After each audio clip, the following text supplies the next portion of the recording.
Hi friends, pulao చేస్తున్నాను friends. పచ్చిమిర్చి, ఉల్లిపాయలు, అల్లం వెల్లుల్లి పేస్టు, పుదీనా, కొత్తిమీర వేయిస్తున్నాను.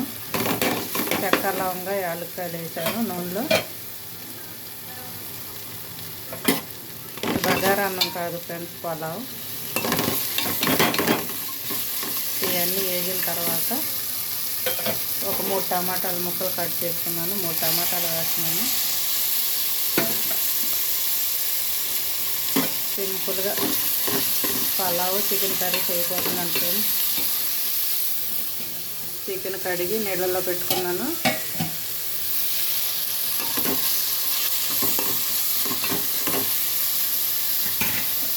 టమాటా మెత్తబడిందని మూత పెట్టి ఉడికిద్దాం ఫ్రెండ్స్. చూద్దాం ఫ్రెండ్స్. మెత్తగా ఉడికింది టమాటా. ఇప్పుడు నీళ్ళు పోసేసుకోవటమే, ఏం లేదు, సింపుల్గా ఫ్రెండ్స్. వైట్ రైస్ కాకుండా కొంచెం బగారా రైస్ లాగానే ఉంటుంది, కానీ టమాటా వేసాం కాబట్టి అది పలావ్ అనుకోవటమే. ఇంకొద్ది 2 టమాటాలు ఎక్కువ వేసుకున్నామంటే టమాటా రైస్ అయిపోద్ది ఫ్రెండ్స్. ఏదో ఒకటి కలర్ రైస్ చేసి పెట్టాలి అని చేయటమే చాలా బాగుంటుంది ఫ్రెండ్స్ చికెన్ కర్రీలోకి. బియ్యం కడిగి నానబెట్టుకున్నాను. ఇది నార్మల్ రైసే ఫ్రెండ్స్, కర్నూలు సోనా, బాస్మతి బియ్యం కాదు. ఇలా ఏగిపోయి నూనె పైకి వచ్చినప్పుడు నీళ్లు పోసేసుకున్నాం. ఈ గ్లాస్తో 2 గ్లాసులు బియ్యం తీసుకున్నాను ఫ్రెండ్స్, అంటే అరకిలో బియ్యం. 4 గ్లాసులు నీళ్లు పోసేసుకుంటాను. నీళ్లు పోసేసాను ఫ్రెండ్స్. మూత పెట్టి మరిగిద్దాము. ఈలోగా చికెన్ కర్రీకి రెడీ చేసుకుంటాను. చికెన్ శుభ్రంగా కడుక్కున్నాను ఫ్రెండ్స్, ఉప్పు వేసి కడిగాను. దీంట్లో ఈరోజైతే నేను ఇలా చేస్తున్నాను ఫ్రెండ్స్. ఎప్పుడు చికెన్ని ఆనియన్స్ వేగాక వేసేదాన్ని, ఈరోజు కుర్మలా చేద్దామని చేస్తున్నాను. ఉప్పు, కారం, పసుపు, కొంచెం అల్లం వెల్లుల్లి పేస్టు చికెన్ వేసి కలుపుకుంటున్నాను ఫ్రెండ్స్. కొంచెం పెరుగు కూడా వేస్తాను. ఈ కలిపి పక్కన పెట్టుకున్న తర్వాత ఉల్లిపాయ కట్ చేసుకునేలోపు ఇది చక్కగా ముక్కకు పడుతుంది ఫ్రెండ్స్. ఒక 3 టీ స్పూన్లు పెరుగు తీసుకున్నాను ఫ్రెండ్స్. పెరుగు కూడా వేసేస్తున్నాను. పలావ్లోకి కానీ బిర్యానీలోకి కానీ ఇలా చేసి కర్రీ చేసుకుంటే కుర్మలాగా. కట్టా లేనప్పుడు నేను ఇలా చేస్తాను ఫ్రెండ్స్. కట్టా చేయనప్పుడు మాత్రమే చేస్తాను. కట్టా ఉంటే మాత్రం మామూలుగా డైరెక్ట్గా ఉల్లిపాయలు వేయించిన తర్వాత చికెన్ వేసేసి కలుపుకుంటాను. ఇప్పుడు ఇది ముక్కకు పడుతుంది కదా, ఉప్పు, కారం, పులుపు మొత్తం పడుతుంది. ఇది మూత పెట్టుకొని ఉల్లిపాయలు కట్ చేసుకుంటాను ఫ్రెండ్స్.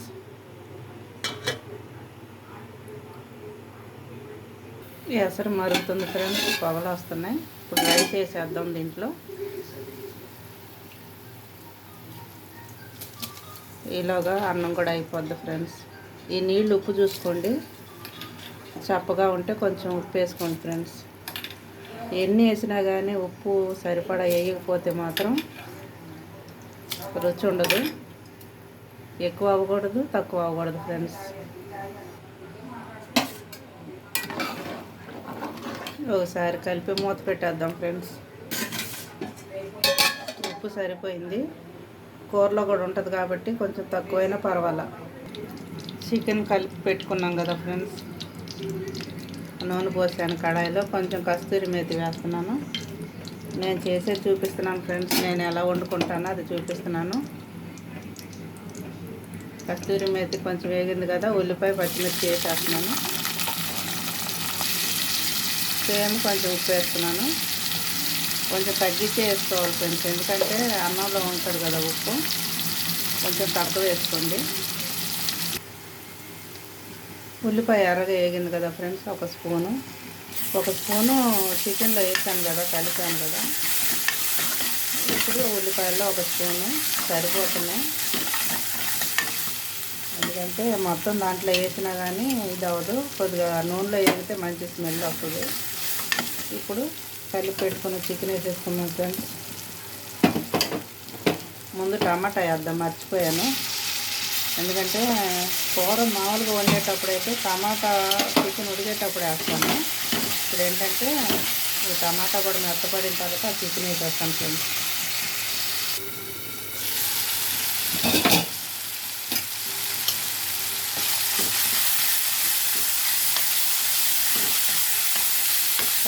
వేగిపోయింది ఫ్రెండ్స్.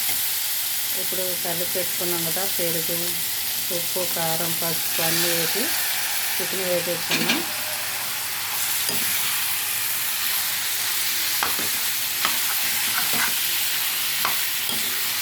ఒకసారి మొత్తం కలిపి మూత పెట్టుకున్నాం ఫ్రెండ్స్. ఇందులో పెడదాం, మాడిపోద్ది, ఎందుకంటే కారం కలిపాం కాబట్టి. అన్నం చూద్దాం ఫ్రెండ్స్.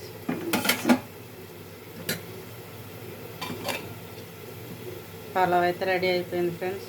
అంతా ఆయిల్లోనే వేసాను కదా. ఇప్పుడు కొంచెం లైట్గా నెయ్యి వేసుకుందాం పైన, ఒక స్పూను.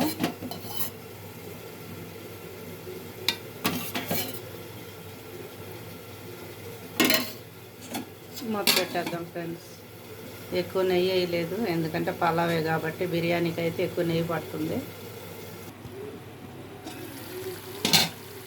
వాటర్ బయటకు వచ్చేస్తుంది ఫ్రెండ్స్. ఒకసారి కలిపి గరం మసాలా కూడా వేసి కలిపిన తర్వాత కొంచెం నీళ్ళు పోద్దాం, ఎందుకంటే అన్నంలోకి కట్టా కూడా ఇదే కాబట్టి ఇలా ముక్క కూడా కలుపుకుంటున్నట్టు. కానీ కొంతమందికి అలా ఇష్టం, కొంతమందికి గ్రేవీ కావాలి ఫ్రెండ్స్. కొబ్బరి పేస్ట్, జీడిపప్పు పేస్ట్ వేస్తే కానీ గ్రేవీ రాదు. కొబ్బరి జీడిపప్పు పేస్ట్ ఫ్రెండ్స్, ఇది డీప్లో పెట్టేసుకొని సగం సగం వాడుకుంటాను. గరం మసాలా 2 స్పూన్లు తీసుకున్నాను ఫ్రెండ్స్. కూరను బట్టి తీసుకోండి.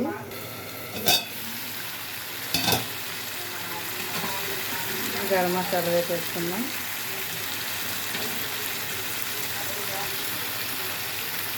ఒక పెద్ద స్పూన్ ఫ్రెండ్స్, అంటే చిన్న స్పూన్తోనైతే 2 స్పూన్లు వేయచ్చు. ఇది డీప్లో పెట్టాను కాబట్టి అలాగైంది.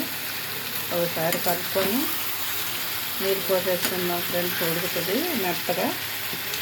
కూర అయితే ఆల్మోస్ట్ అయిపోయింది, కాకపోతే గ్రేవీ కావాలి కాబట్టి వేసాను.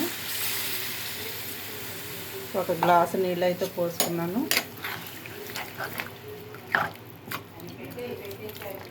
కలిపేసి మూత పెట్టి ఉడికిన తర్వాత కొత్తిమీర జల్లితే చికెన్ కర్రీ కూడా రెడీ అయిపోతుంది ఫ్రెండ్స్.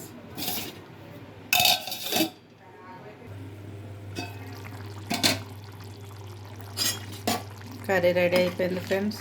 ఇంకెలాగ ఆపేస్తాను నేను, కలుపుకుంటాకు ఉండాలి కదా. అంతే friends, chicken curry pulao ready అయిపోయింది.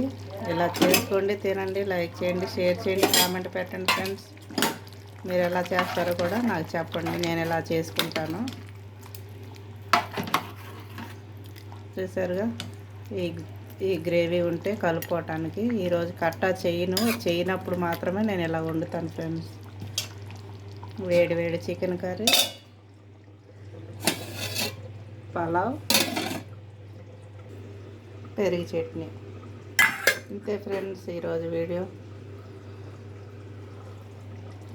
ఇంకా స్టవ్ ఆపేస్తాను ఫ్రెండ్స్, అయిపోయింది. అంతే ఫ్రెండ్స్, మీరు కూడా నేను చేసినట్టు యాజ్ ఇట్ ఈజ్గా అలా చేసుకోండి, తినండి. ఎలా ఉందో కామెంట్ పెట్టండి ఫ్రెండ్స్.